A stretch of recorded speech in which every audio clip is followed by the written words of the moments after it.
आ, ये क्या हो गया? मेरा पैर, ये पत्थर, कोई है? बचाओ! मैं हिल भी नहीं पा रहा।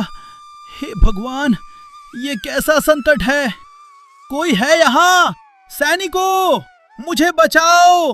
मैं यहाँ हूँ। एक शक्तिशाली राजा जो अभी कुछ देर पहले तक जंगल में शिकार कर रहा था, अब उसी जंगल में असहाय पड़ा था। क्या मेरी मृत्यु आज यही लिखी है? मैं अपने राज्य को ऐसे छोड़कर नहीं जा सकता। लेकिन उस घने जंगल में उसकी आवाज सुनने वाला कोई नहीं था। वो कौन है? कोई आ रहा है क्या? दूर से कोई आता दिखाई पड़ता है। महात्मा जी, कृपा करके मेरी मदद कीजिए। ये पत्थर मेरा पैर। राजन, दर्द से घबराना नहीं चाहिए। कभी कभी यही दर्द इंसान को उसकी सच्चाई दिखाता है। कृपा करके मेरी मदद कीजिए, मैं बहुत पीड़ा में हूं। साधु एक मंत्र पढ़ता है और वो बड़ा पत्थर राजा की टांग से हट जाता है। मेरा पैर, अब दर्द कम हो रहा है। महात्मा जी, आपने मेरी जान बचा ली। महात्मा जी, अगर आप समय पर नहीं आते तो आज मेरी मृत्यु निश्चित थी। आपने मेरी जान बचाई है। मैं आपका ये उपकार कभी नहीं भूल सकता। महात्मा जी, आप जो भी चाहें, जो भी आपकी इच्छा हो, मैं उसे पूरा करने का वचन देता हूं। राजा का दिल कृतज्ञता से भर गया, लेकिन कृतज्ञता में लिया गया फैसला कई बार सबसे बड़ा खतरा बन जाता है। राजन, वचन देना आसान होता है, लेकिन उसे निभाना बहुत कठिन।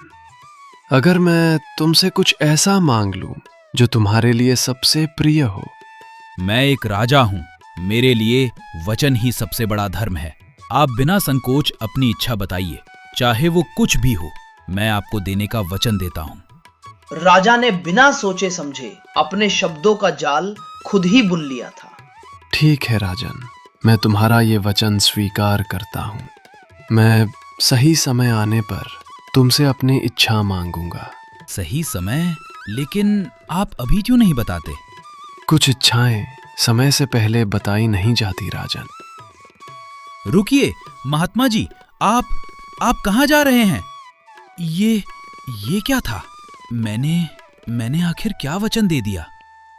राजा के दिल में एक अजीब सी घबराहट पैदा हो चुकी थी, लेकिन अब बहुत देर हो चुकी थी।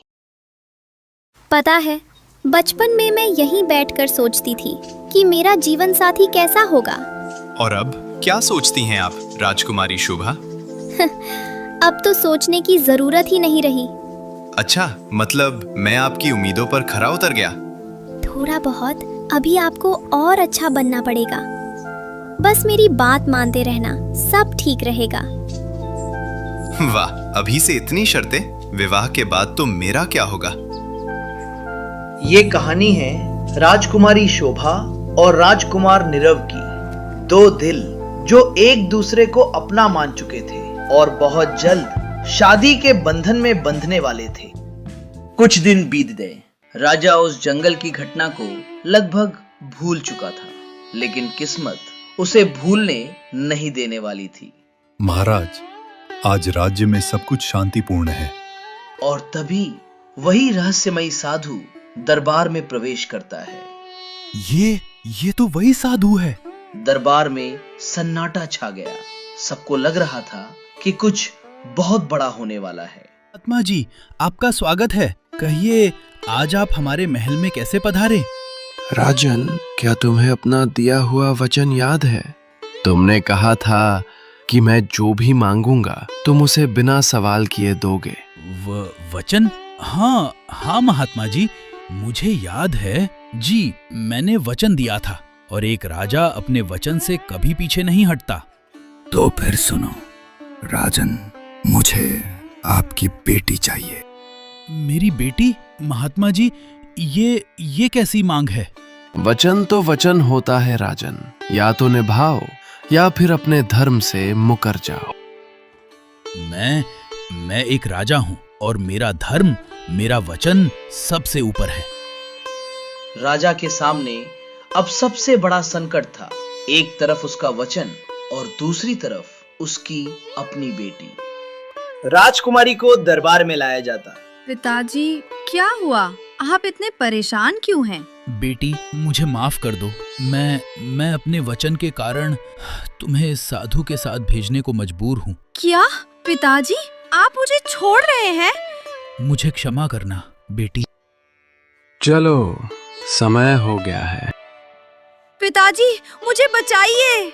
साधु राजकुमारी को लेकर दरबार से गायब हो जाता है और इस तरह एक वचन ने एक पिता को अपनी ही बेटी से दूर कर दिया। लेकिन कोई था जिसके लिए ये सब सहना असंभव था। राजकुमार, बड़ी अनहोनी हो गई। राजकुमारी को एक साधु अपने साथ ले गया। क्या? ये कैसे हो सकता है? महाराज ने अपने वचन के कारण उन्हें भेज दिया। वचन? क्या एक वचन के लिए कोई अपनी ही बेटी को दे सकता है? नहीं, मैं ये होने नहीं दूंगा। चाहे वो साधु कितना भी शक्तिशाली क्यों ना हो, मैं राजकुमारी को वापस लेकर आऊंगा। ये मेरा वचन है और मैं इसे हर हाल में पूरा करूंगा। राजकुमार का दिल गुस्से और दर्द से भर गया। एक तरफ था एक खतरनाक वचन और दूसरी तरफ सच्चा प्रेम। राजकुमार ने बिना समय गवाए राजकुमारी को ढूंढने का सफर शुरू कर दिया। राजकुमारी, आप कहाँ हैं? कृपया आवाज दीजिए, कहाँ हैं? लेकिन ये रास्ता आसान नहीं था। मैं कब तक ऐसे भटकता रहूंगा? हे भगवान, मुझे कोई रास्ता दिखाइए। क्या मैं उन्हें कभी ढूंढ भी पाऊंगा या मैं उन्हें हमेशा के लिए खो चुका हूँ? वो हर पेड़, हर रास्ते, हर छाया में उसे ढूंढ रहा था। समय बीतता जा रहा था, लेकिन ना तो साधु का कोई पता चला और ना ही राजकुमारी का। थकान, निराशा और डर सब मिलकर राजकुमार को तोड़ने लगे थे। अचानक पास की डाल पर एक चिड़िया आकर बैठती है। चिड़िया राजकुमार को ध्यान से देखती है। जाओ, मुझे अकेला छोड़ दो। मेरे पास अब उम्मीद भी नहीं बची। हाँ, उम्मीद खो देना सबसे बड़ी गलती होती है राजकुमार। ये किसने कहा? तुम एक चिड़िया बोल रही है? इस जंगल में बहुत कुछ ऐसा है जो तुमने अभी तक नहीं देखा। राजकुमार के पैरों तले जमीन खिसक गई। अगर तुम सच में बोल सकती हो तो मुझे बताओ, क्या तुम जानती हो कि राजकुमारी कहाँ है? मैं जानती हूँ और यही कारण है कि मैं तुम्हारे पास आई हूँ। तो जल्दी बताओ, वो साधु उन्हें कहाँ ले गया है? वो साधु नहीं है, वो एक खतरनाक तांत्रिक है। क्या मतलब? तांत्रिक? तो उसने सबको धोखा दिया है। धोखेबाज। हाँ, वो हमेशा यही करता है। वो पहले राजाओं को अपने जाल में फंसाता है, फिर साधु बनकर उनकी जान बचाता है और फिर उनसे वचन लेता है और उनकी बेटियों की बलि चढ़ा देता है। नहीं, मैं उसे ऐसा करने नहीं दूंगा। बताओ, वो कहाँ है? मैं अभी उसे खत्म कर दूंगा। उसकी गुफा इस जंगल के सबसे गहरे हिस्से में है, लेकिन सावधान रहना, वो सिर्फ शक्तिशाली ही नहीं, बेहद चालाक भी है। चाहे वो कितना भी खतरनाक क्यों ना हो, मैं राजकुमारी को बचाकर ही लौटूंगा। वहाँ तक पहुँचने के लिए तुम्हें बहुत कठिनाइयों का सामना करना पड़ेगा। तांत्रिक की गुफा तक पहुंचने का रास्ता सिर्फ बहादुरों के लिए नहीं, बल्कि समझदारों के लिए भी एक परीक्षा था। चाहे कितनी भी कठिनाइयां क्यों ना आए, मैं पीछे नहीं हटूंगा। राजकुमार धीरे धीरे आगे बढ़ता चला जाता है। इतना गहरा अंधेरा, जैसे रोशनी यहाँ कभी आई ही नहीं। अचानक अजीब आवाजें आने लगती हैं। गुर्राहट, फुसफुसाहट, छायाओं में डरावने प्राणी हिलते हुए दिखते हैं। कौन है वहां? सामने आओ। ये सब भ्रम है, डर मुझे रोक नहीं सकता। आगे हल्की रोशनी, एक जादुई फूल चमक रहा है। वही होगा जादुई फूल। एक बड़ा डरावना प्राणी सामने आता है। वापस चले जाओ, नहीं तो यहीं खत्म हो जाओगे। मैं डरकर भागने वालों में से नहीं हूं। राजकुमार बिना डरे आगे बढ़ता है। राजकुमार फूल तोड़ लेता है और तभी उस फूल से रोशनी निकलती है और सारी परछाइयां गायब हो जाती हैं। और उसी फूल की रोशनी से वो आगे अंधेरी गुफा का रास्ता पार कर लेता है। ये नदी पानी नहीं, जहर है। मुझे जल्दबाजी से नहीं, समझदारी से चलना होगा। यहां एक छोटी सी गलती सीधा मौत के मुंह में धकेल सकती थी। राजकुमार कुछ सोचता है, फिर वो आसपास से लकड़ियां इकट्ठा करता है और एक नाव बनता है और उस नाव से धीरे धीरे संतुलन बनाते हुए नदी पार करता है। अब आखिरी परीक्षा बुद्धि की। नदी पार करने के बाद राजकुमार आगे बढ़ता है। उसे सामने एक बड़ा पेड़ दिखाई देता है जिसके अंदर से एक रास्ता जा रहा था। जैसे ही वो कदम आगे बढ़ाता है, एक आवाज आती है, रुक जाओ।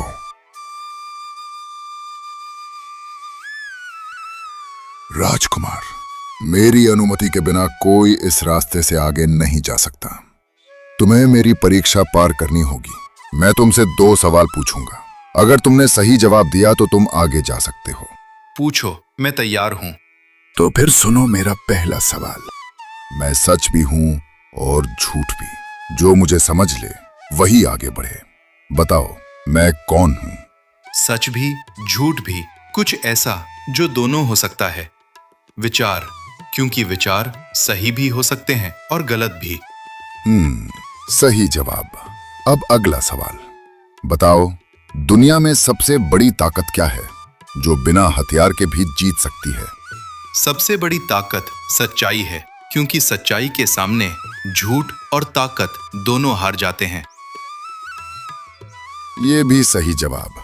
अब तुम आगे जा सकते हो।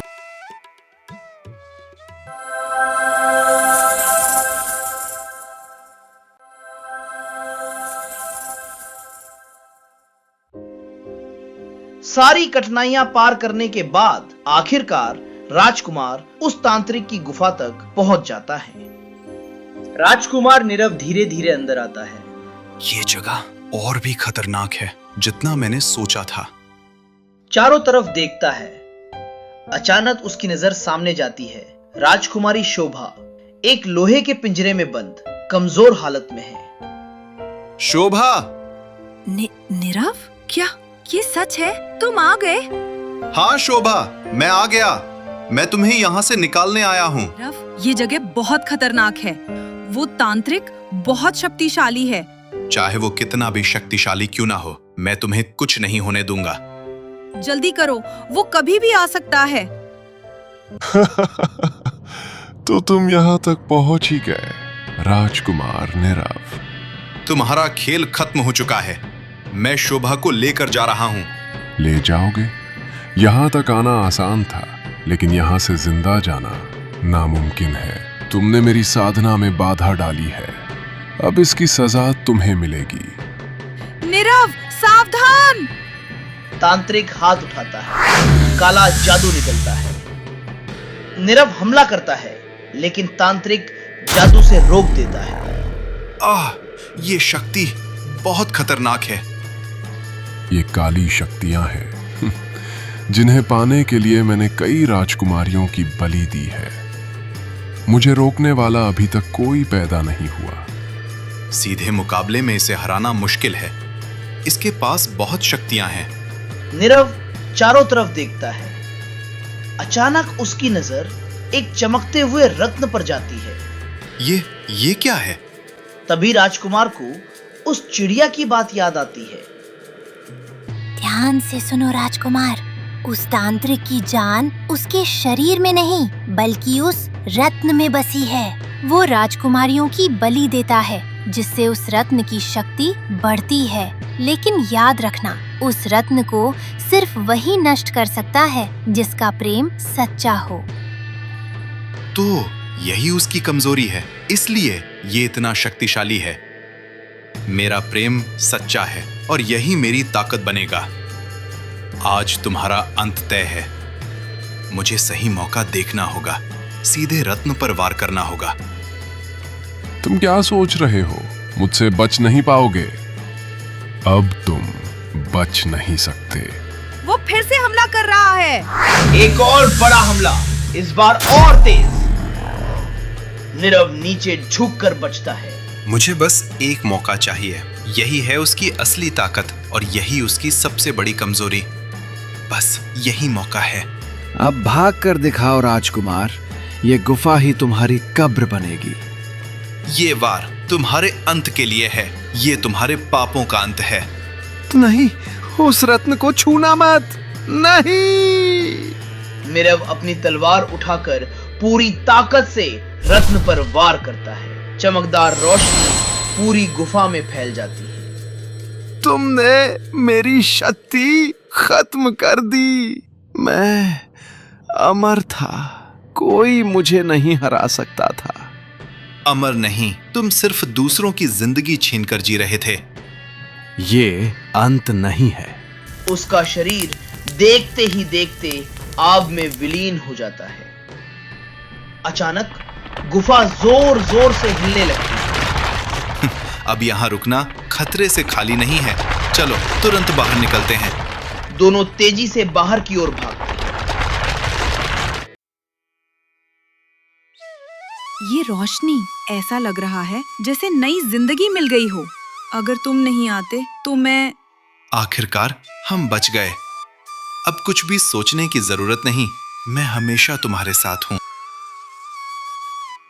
जहां सच्चा प्रेम और साहस हो, वहां सबसे बड़ी अंधेरी ताकत भी हार जाती है। मैंने क्या कर दिया?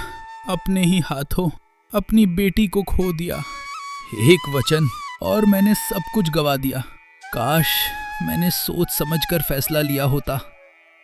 महाराज, जो हो गया उसे बदला नहीं जा सकता।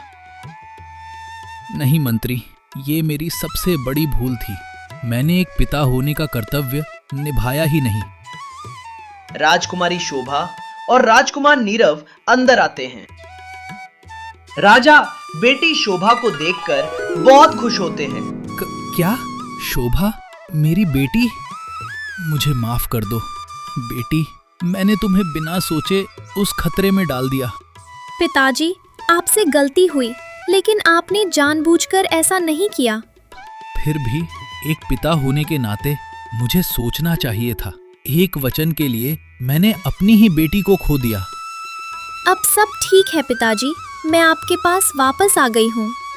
राजकुमार नीरव, तुमने सिर्फ मेरी बेटी की जान नहीं बचाई, बल्कि मुझे मेरी सबसे बड़ी गलती का एहसास भी कराया। महाराज, मैंने सिर्फ अपना कर्तव्य निभाया है और अपना वचन भी। आज मैं सबके सामने ये स्वीकार करता हूँ कि बिना सोचे समझे दिया गया वचन हमें बहुत बड़ी मुसीबत में डाल सकता है। एक राजा होने से पहले मैं एक पिता हूँ, और आज मैंने ये सीखा है कि कोई भी वचन अपनों से बढ़कर नहीं होता।